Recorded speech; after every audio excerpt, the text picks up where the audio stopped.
बोलिए सच्चिदानंद भगवान की जय। नमः पार्वती पते हर हर महादेव। राधे राधे सीताराम। ओम श्री गणेशाय नमः। श्री सूत जी से शौनकादि ऋषियों का प्रश्न आज हम लोग चर्चा करेंगे। नैमिषारण्य में 88,000 ऋषियों का ब्रह्म सूत्र हुआ। उस ब्रह्म सूत्र में एक बार श्री सूत जी पधारे और शौनक जी ने श्री सूत जी से प्रश्न पूछा कि जीव मात्र का कल्याण कैसे हो। कल्याण का सुलभ एवं सरल मार्ग हमें बताइए। मनुष्य मात्र के कल्याण का कोई ऐसा उपाय बताइए जो बड़ा सरलता से कलयुग के प्राणियों के लिए जैसे डूबते हुए को नाव मिल जाती है ऐसा सहारा हो। कलयुग के शक्तिहीन मनुष्य भी उसका उपयोग कर सकें, ऐसा कोई साधन बताइए। इस कलयुग के मानव मंद बुद्धि और मंद शक्ति हैं, सो कठिन मार्ग अपना नहीं सकेंगे। कलयुग के मंद बुद्धि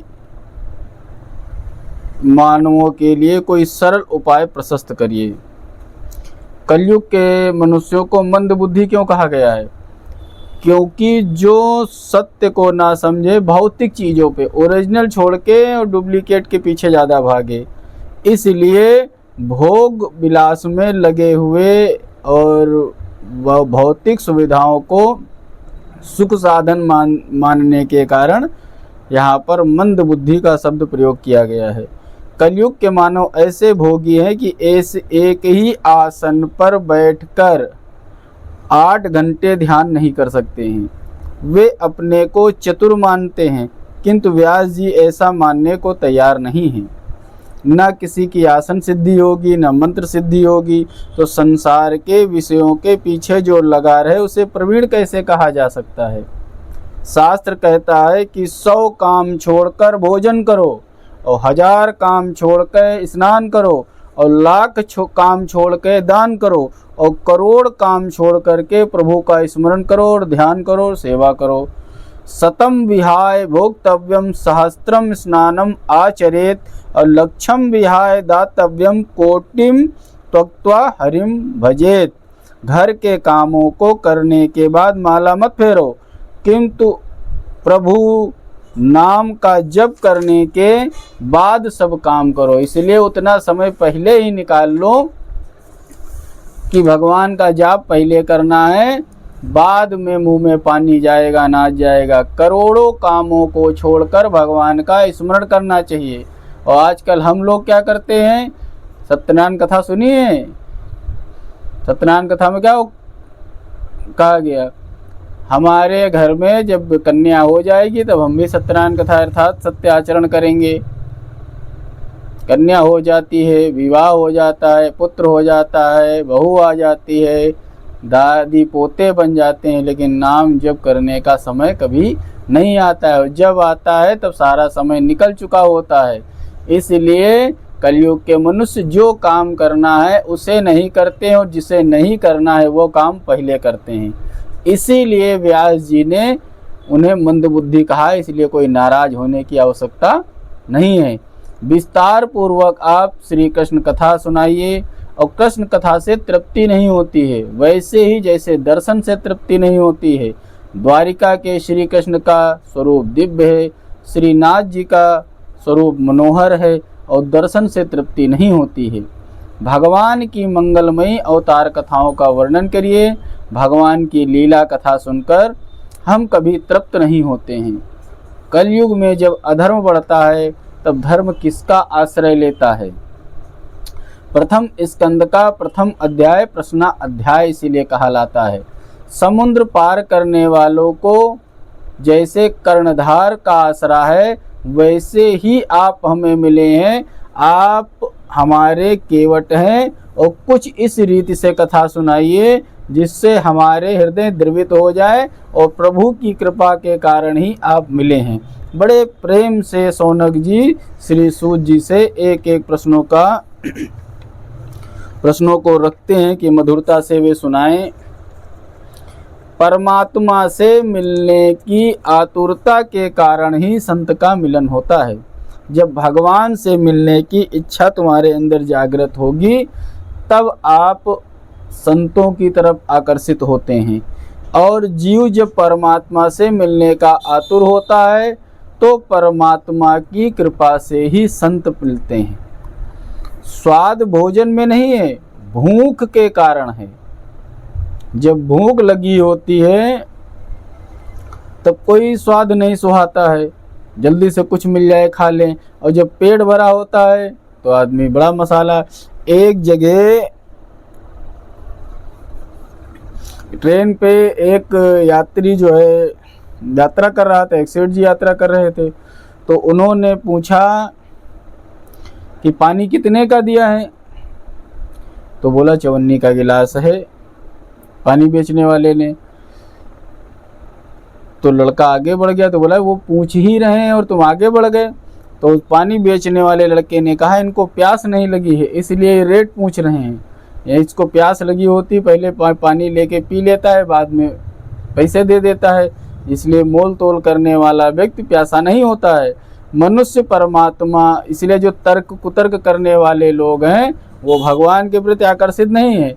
वो सोच रहे हैं कुछ लाभ हो जाए कि हम 8 घंटा फर्जी में इधर उधर जा कर के कमाएंगे, फिर परिवार पालेंगे, पोषण करेंगे। अगर उनको ध्यान में आ जाए कि यहाँ कथा में बैठ करके 5 किलो सीधा मिल रहा है, पेट भर के खाना मिल रहा है, तो लाओ कथा सुन लिया जाए। तो भक्ति भी तुलनात्मक कोई करते हैं कि लाओ कथा सुन लो, भी बाद में प्रसाद मिलेगा, भंडारा मिलेगा। कुछ लोग इस भाव से कथा सुनते हैं, तो इसलिए वो वैसे हुए हैं कि 54 का मूल्यांकन कर लेते हैं। तो मनुष्य को जब परमात्मा मिलन की जब तक भूख ना लगे तब तक संत मिलने पर भी उसके प्रति सद्भाव नहीं जागता है। ज़्यादातर सब मोल तोल यही किया करते हैं, ये देखो ठग है, देखो गाड़ी चल रहा है, देखो आश्रम ज़्यादा बनाया है, ये तो ये कर रहा है, मतलब सबकी आलोचनात्मक मूल्यांकन किया करता है सबका। अरे भैया, जो अच्छे संत हैं तुम्हारी नज़र के हिसाब से कि उनके पास गाड़ी नहीं है, जैसे कुछ लोगों की नज़र होती है जो सीधे साधे संत हैं, गाड़ी न रखें, आश्रम न रखें, महल न बना के रहें, आश्रम बिल्कुल पेड़ के नीचे बैठे मिले, तो ऐसे संतों के पास भी क्या दुनिया में खाली नहीं है? 10-5 लोगों के पास में वैभव आ गया है, 80% संत कुटिया में बैठे रहते हैं, एकांत में छुपे भजन कर रहे हैं। उनके पास तुम कितनी बार चले गए हो?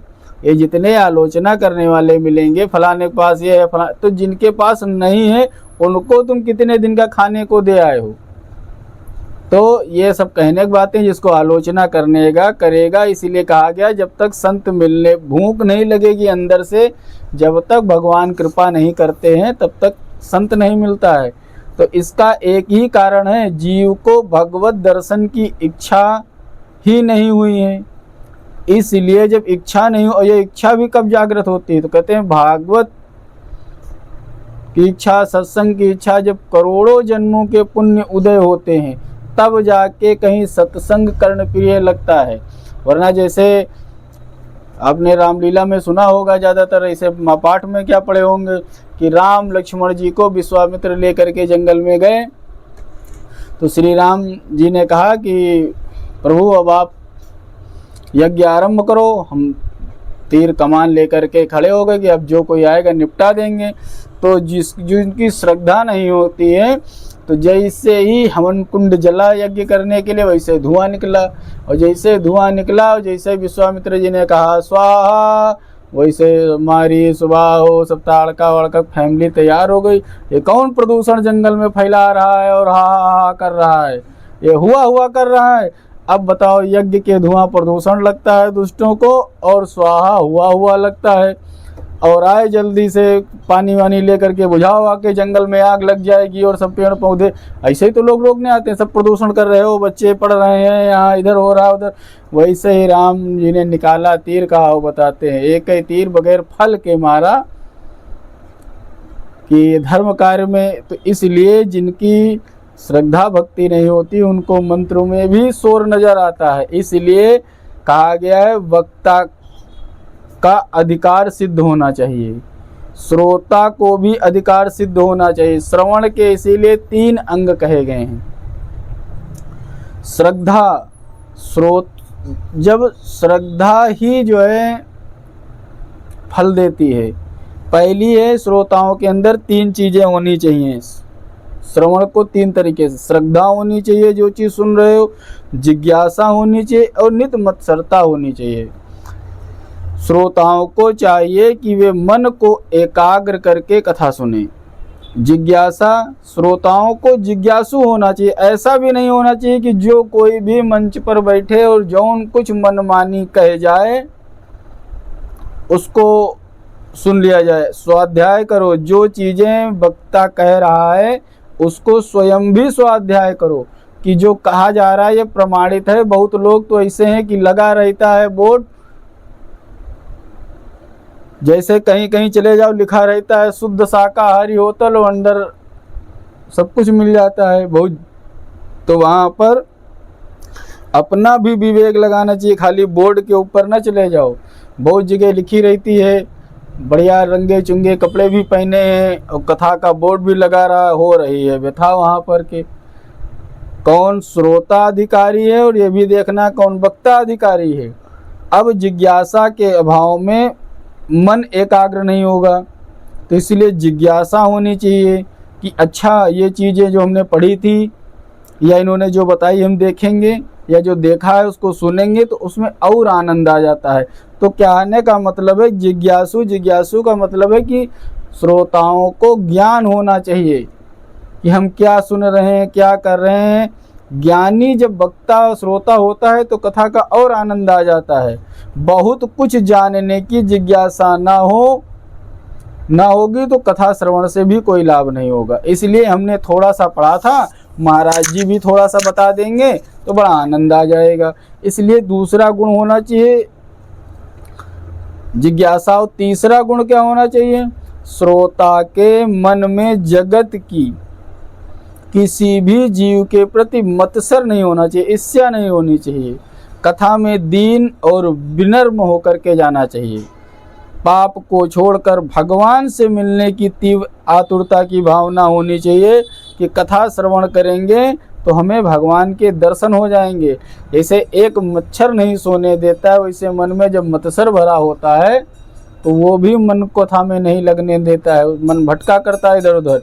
इसलिए प्रथम स्कंद में शिष्य का अधिकार वर्णित है। एक महात्मा रामायण की कथा सुना रहे थे और कथा समाप्त होने पर श्रोता ने महात्मा से पूछा कि कथा तो मुझे समझ में नहीं आई और सुनने में तो बड़ा अच्छा लगा। तो बोले फिर क्या नहीं समझ में? तो कहीं महाराज जी हम नहीं जान पाए ना राम राक्षस थे या रावण राक्षस थे। तो महात्मा ने उत्तर दिया ना तो राम राक्षस था और ना रावण राक्षस थे, राक्षस तो हम ही हैं जो तुमको 7 दिन में हम समझा नहीं पाए।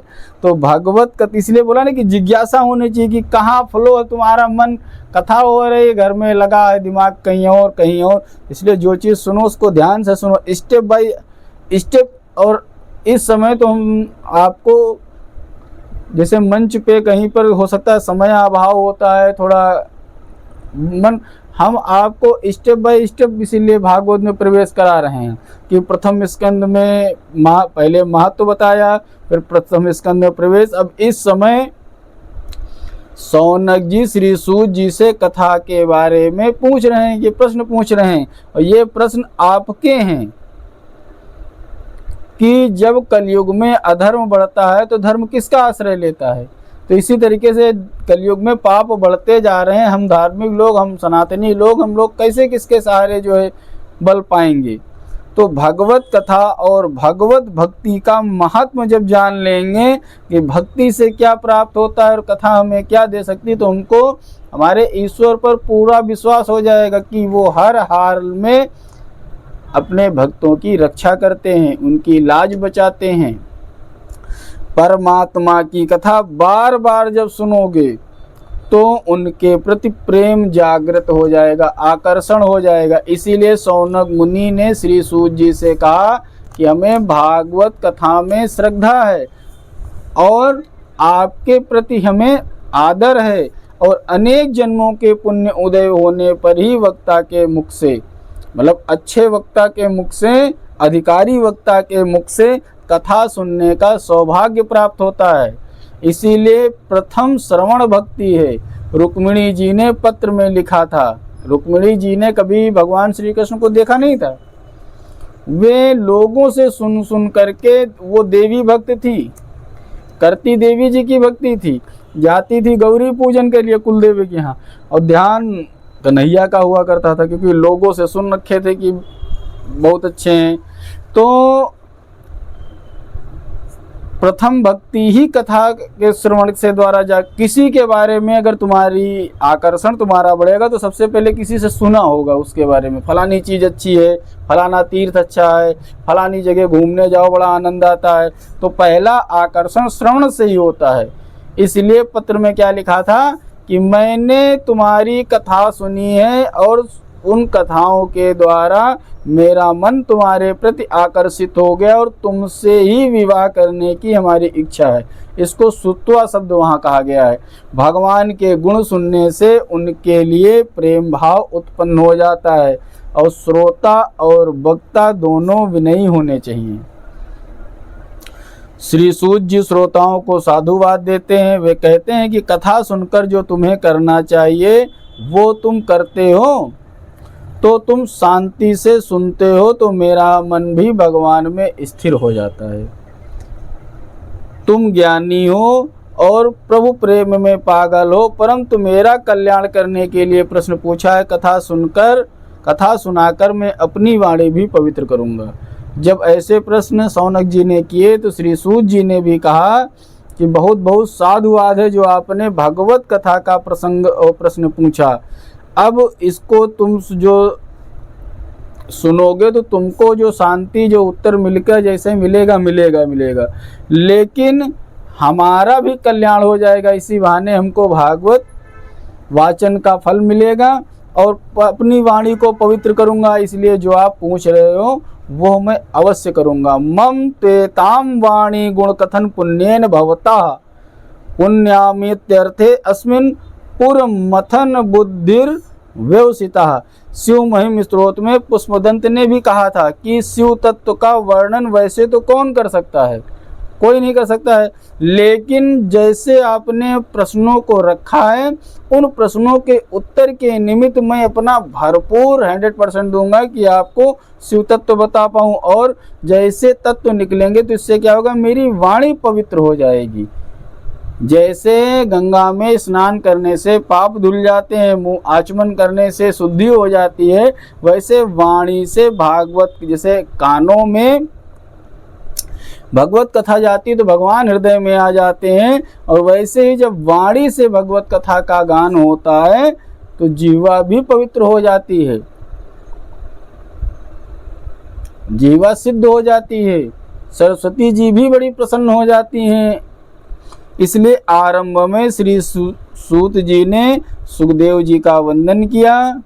नारायणम नमस्कृत्यम, भारत के प्रधान देव नारायण हैं, श्री कृष्ण गोलोक में पधारे और सभी अवतारों की समाप्ति हुई, किंतु नारायण की ना तो समाप्ति हुई और ना होगी। भारत की प्रजा कल्याण करने के लिए आज भी तपस्या कर रहे हैं। इसलिए नर और नारायण की उपस्थिति हमेशा मानी जाती है। बंधुओं, आप कहीं भी जा रहे हो, कोई भी अशुभ शकुन हो जाए, जैसे होता है शुभ अशुभ, अशगुन हो गया, सगुन हो गया, बहुत लोगों में प्रचलित है। घर से जा रहे हो तो बिल्ली रास्ता काट दे तो रुक जाते हैं, चल रहे हो कोई छींक दे, घर में कभी कभी कहीं हाथ से शीशा टूट जाए, दूध का गिर जाना, इन चीज़ों को लोग अपशगुन मानते हैं। तो कहते हैं तो थोड़ी देर 3 बार हो सके, जितनी देर मन में शंका ये बात बैठ रही है तो नारायण नारायण नारायण नारायण नारायण नारायण जप कर लीजिए, वरना 3 बार नारायण का नाम उच्चारण करके अपनी यात्रा आरंभ करिए, यात्रा शुभ होगी। क्योंकि नारायण, यहाँ श्री सूत जी कह रहे हैं कि सभी लोगों का यहाँ से पलायन दिखाया गया है, किसी न किसी रूप में। कोई गोलोक चला गया, कोई साकेत चला गया, कोई वहाँ, लेकिन नर जब तक है तब तक नारायण किसी न किसी रूप में कल्याण करने के लिए आया करते हैं। नर और नारायण यही तपस्या किया करते हैं। नर जो है वो अर्जुन जी बोले गए, भगवान नारायण श्री कृष्ण की नर और नारायण की भी कथा सुने बताएंगे। तो नारायण जी की सेवा में यह सृष्टि पूरी अपना उपजाऊ रहती, किसी भी दिन भगवान आएंगे तो नाराज हो जाएंगे। तो नारायण जैसे शंकर जी कैलाश पे बैठे हैं अपने एक स्वरूप में, वैसे नारायण स्वरूप में भगवान विष्णु पृथ्वी पर वास करते हैं।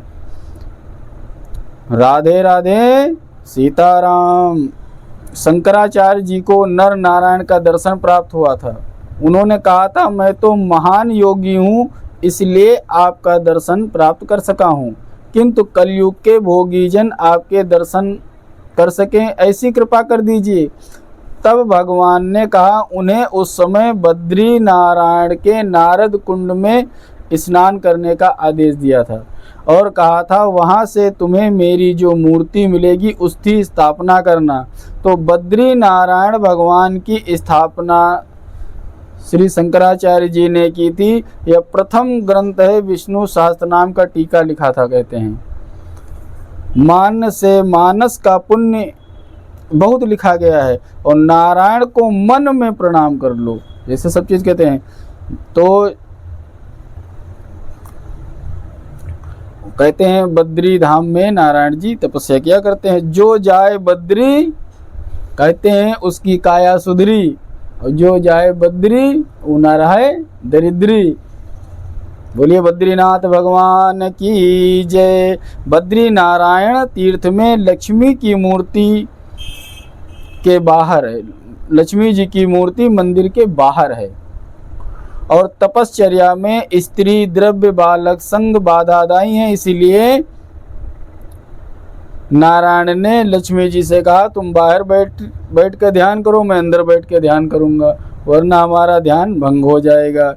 एक भक्त ने बद्री नारायण के पुजारी से पूछा कि इतनी कड़ाके की सर्दी से ठाकुर जी की पूजा करते हो? पुजारी ने उत्तर दिया कि अपने ठाकुर जी कठोर तपश्चर्या करते हैं, इसलिए यहाँ पर प्रकृति उनको शीतल करने के लिए बर्फबारी वगैरह, यहाँ ये मौसम ठंडा करती है, इससे ठाकुर जी की शक्ति बढ़ती है। और ठाकुर जी को बहुत गर्मी लगती है, इसीलिए ये चंदन भी सूखने न पाए और हम जो है इनको लेपन किया करते हैं। श्री सूत जी व्यास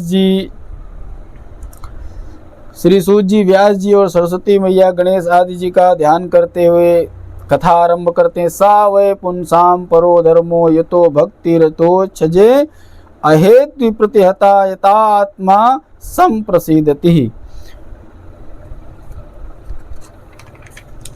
जिस धर्म से मनुष्य के हृदय में कृष्ण की भक्ति जाग जाए वही धर्म श्रेष्ठ है। भक्ति भी ऐसी होनी चाहिए जिसमें किसी प्रकार की कामना ना हो।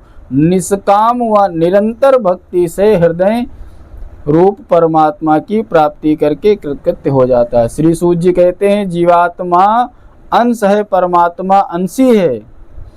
अंशी से अलग हो गया इसलिए वो दुखी है, और इस अंशी को परमात्मा में मिल जाने पर जीव कृतार्थ हो जाता है। परमात्मा कहते हैं, ममय वांसो जीव लोके, तू मेरा अंश है, तो मुझसे मिलकर कृतार्थ होगा। नर नारायण का अंश है, इसीलिए कहा गया है अंश नर है और अंशी नारायण, और जब तक उसमें मिल न जाए तब तक यह यात्रा चालू रहती है। और जब तक यात्रा चालू रहेगी, जब तक भगवान नहीं मिलेंगे, और जब तक भगवान नहीं मिलेंगे हृदय में, तब तक शांति नहीं मिल सकती है। और शांति क्यों नहीं मिलेगी? भगवान जब तक काम रहेगा तब तक राम नहीं रहेगा, जब राम आ जाएगा तो काम पूरा हो जाएगा। मैंने यह नियम निश्चित किया है कि अपने परमात्मा का आश्रय लेकर उसके साथ मुझे एक होना है। ज्ञानी ज्ञान के भेद से अभेद सिद्ध करता है, और वैष्णव महात्मा प्रेम के द्वारा अभेद सिद्ध करते हैं। प्रेम की परिपूर्णता ही अद्वैत में है, भक्त और भगवान अंततः एक हो जाते हैं। बोलिए शंकर भगवान की जय। बोलिए बद्री विशाल महाराज की जय। और संसार के विषयों से जब तक मन नहीं हटेगा तब तक सेवा में आनंद नहीं मिलेगा। सेवा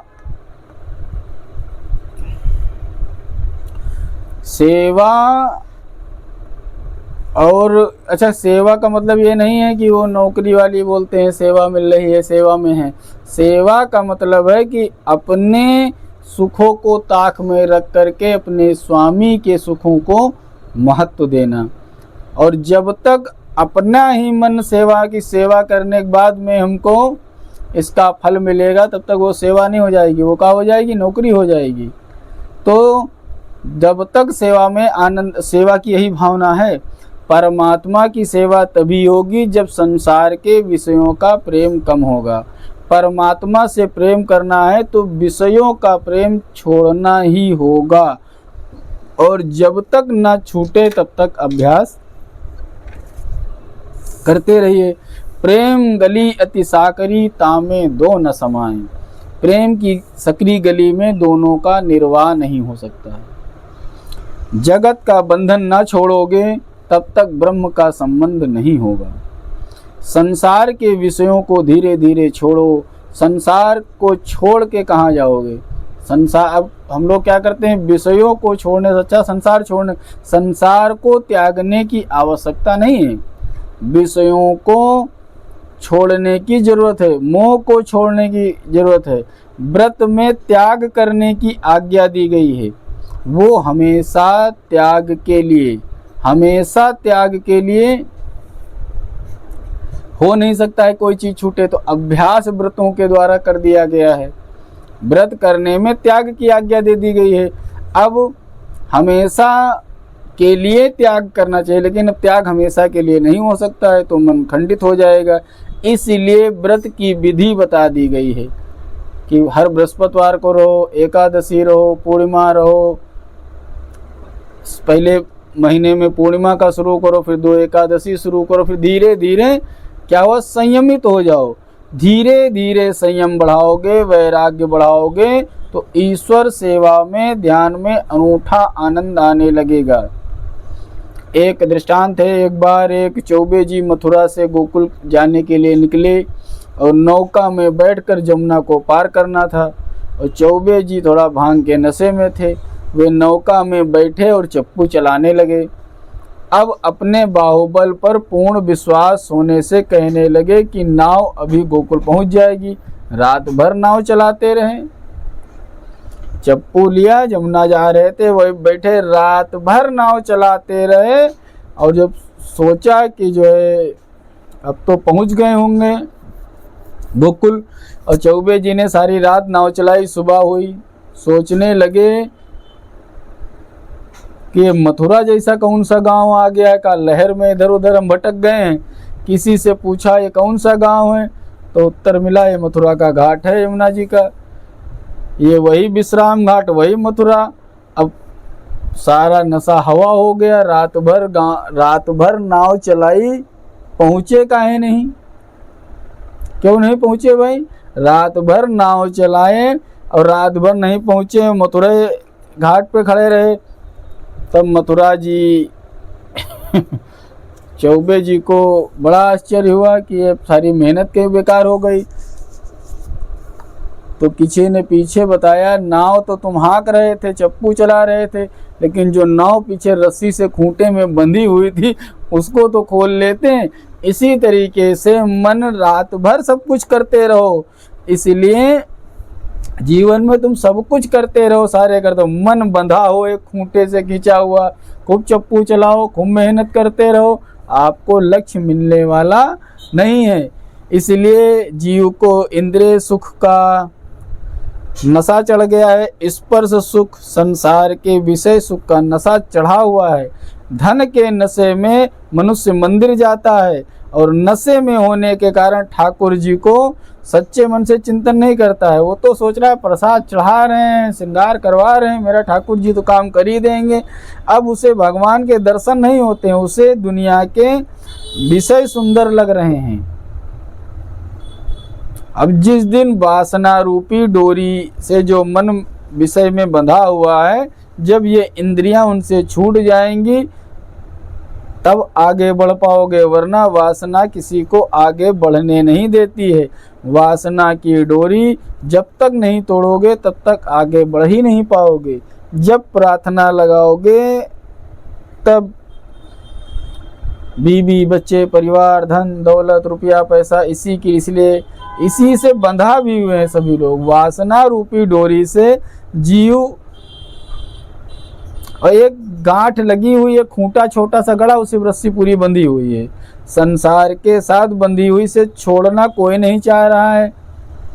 एक भय चौबे जी तो रास्ता पार करने के हिसाब से, लेकिन एक भय, आजकल हम लोग नाव क्यों नहीं खो रहे हैं, एक भय भी है कहीं खोल दें और ये बह गई तो बिना वैराग्य के भक्ति नहीं हो जाती है।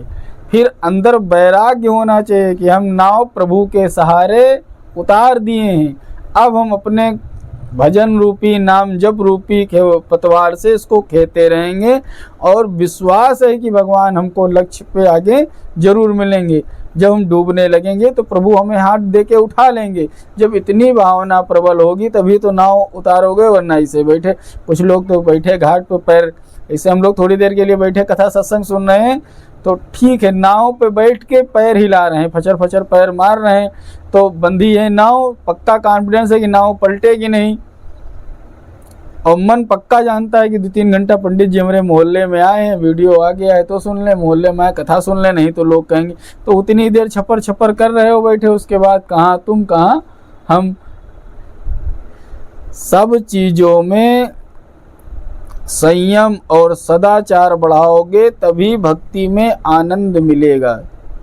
और सुखी होना है तो संसार के विषयों के साथ ज़्यादा प्रेम न करो, घर में वैराग्य की साधना करो।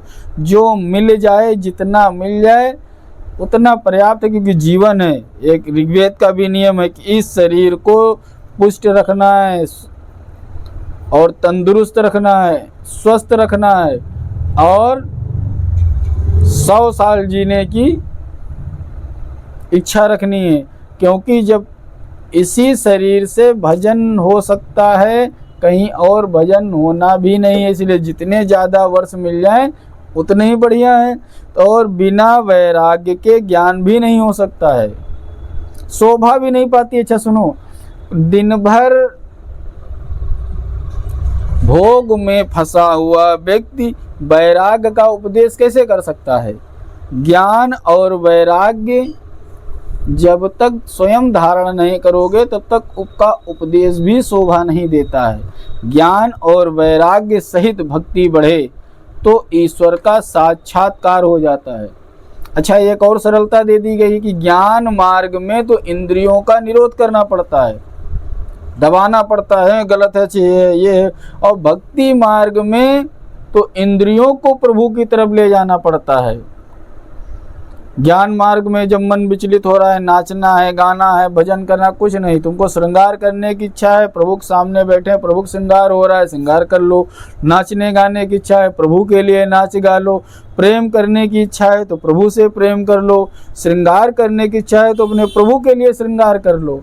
कुछ बना के ताज़ा अच्छा खाने पीने मन हो रहा है तो ज्ञान मार्ग जो इंद्रिय है उसको जुबान पर, हम ठाकुर जी को भोग लगा रहे हैं, भाव लगाओ कि हमारे ठाकुर जी को खाने का मन हुआ है, जो हमारे अंदर बैठे हैं, अब बना के ठाकुर जी को खिलाओ, खा लो। तो ये भक्ति मार्ग है।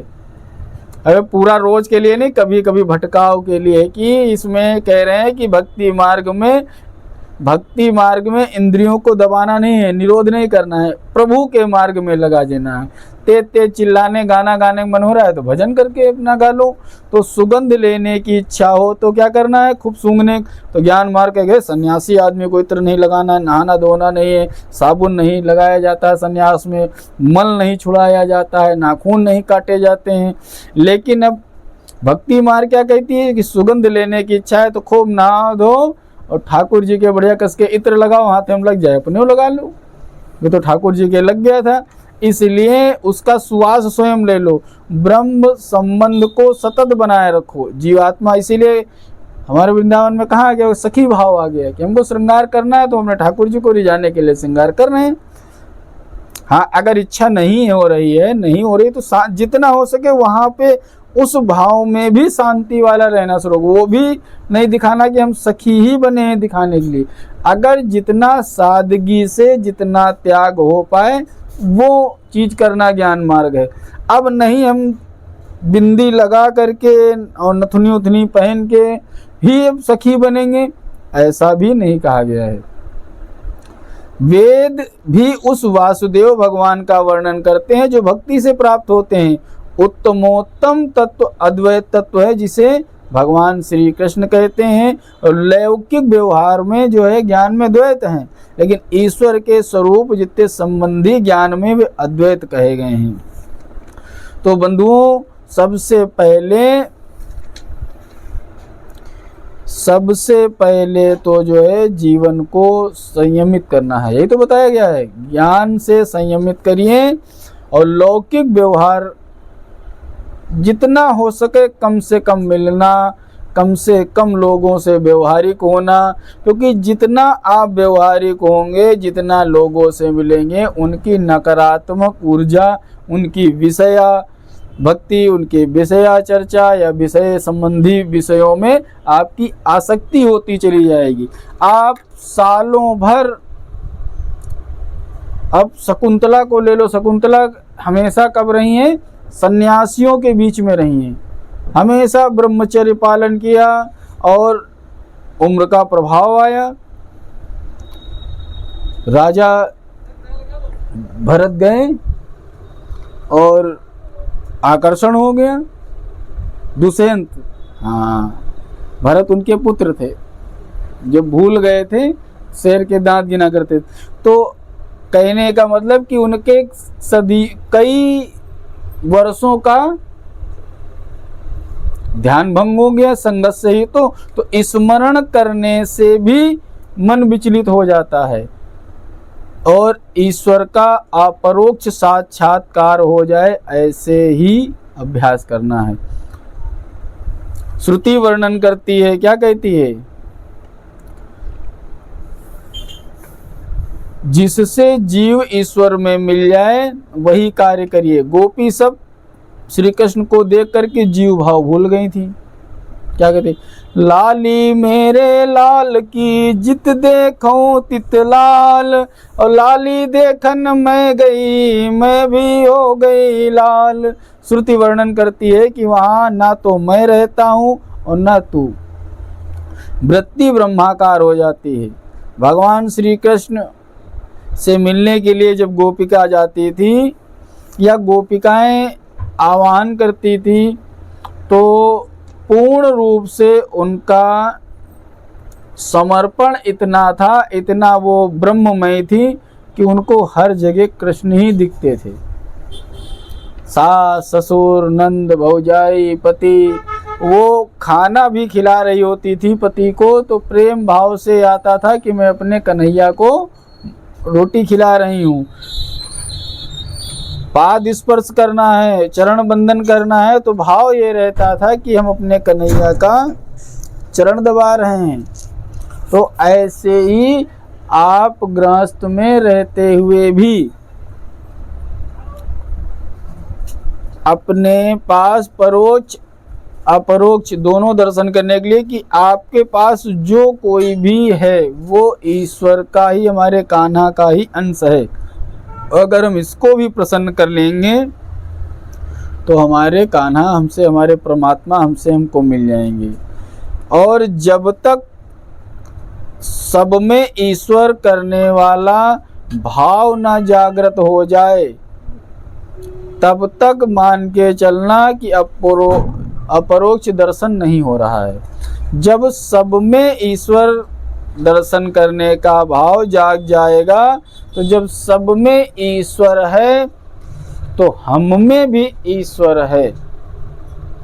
जब सब ईश्वर हैं तो हम भी ईश्वर हैं, ये भाव स्वतः हो जाएगा। और ये कौन गुण है, ये भक्त का गुण है कि सब ईश्वर में हैं। और नहीं, सब मनुष्य हैं, हम ईश्वर हैं, ये भाव तो जैसे सब मनुष्य हैं, सब छोटे मोटे लोग, हम ही ईश्वर हैं, ये तो अहंकार हो जाएगा। नहीं, सब ईश्वर हैं और मैं इन सब का दास हूँ। और जब ये सब ईश्वर बने रहेंगे तो एक हम ही दास हैं। जब कहीं और आगे आने जाने की बात होगी तो ये भी हमको अपने साथ ही ले लेंगे और हम भी ईश्वर बन जाएंगे, तो ईश्वर में मैं मिल जाऊंगा। इसलिए जीव का जीव भाव न जाए तब तक अपरोक्षानुभव नहीं होता है। इस प्रकार अद्वैत का ज्ञान बताया गया। सबसे पहले जीव और गुरु का अद्वैत होना चाहिए। सबसे पहले तुमको प्रमाण मिलता है कि अगर तुम संसार में सबको नहीं समझ पा रहे हो तो कम से कम एक मूर्ति पकड़ लो, एक मूर्ति से अभ्यास चालू करो और सर्वस्व 100% दो। वो कौन है? वो है गुरु जी। तो सबसे पहले अगर सब में ईश्वर तत्व तुम्हारा नहीं आ पा रहा है तो आप अभ्यास आरंभ करिए। माता पिता गुरु ब्राह्मण संत, इनसे अभ्यास चालू हो जाता है। और अभ्यास करते करते करते करते इनसे मन एक हो जाता है। शरीर से नहीं, मन से एक हो जाइए। शुद्ध ब्रह्म माया के संसर्ग के बिना अवतार नहीं हो पाता है। इसलिए 100 टन का सोना भी नरम होता है, उससे गढ़ाई बनावट नहीं हो सकती है। हार गढ़ना हो तो उसमें कुछ दूसरी धातु मिलानी पड़ती है। इसलिए परमात्मा भी माया का आश्रय लेकर प्रकट होते हैं। तो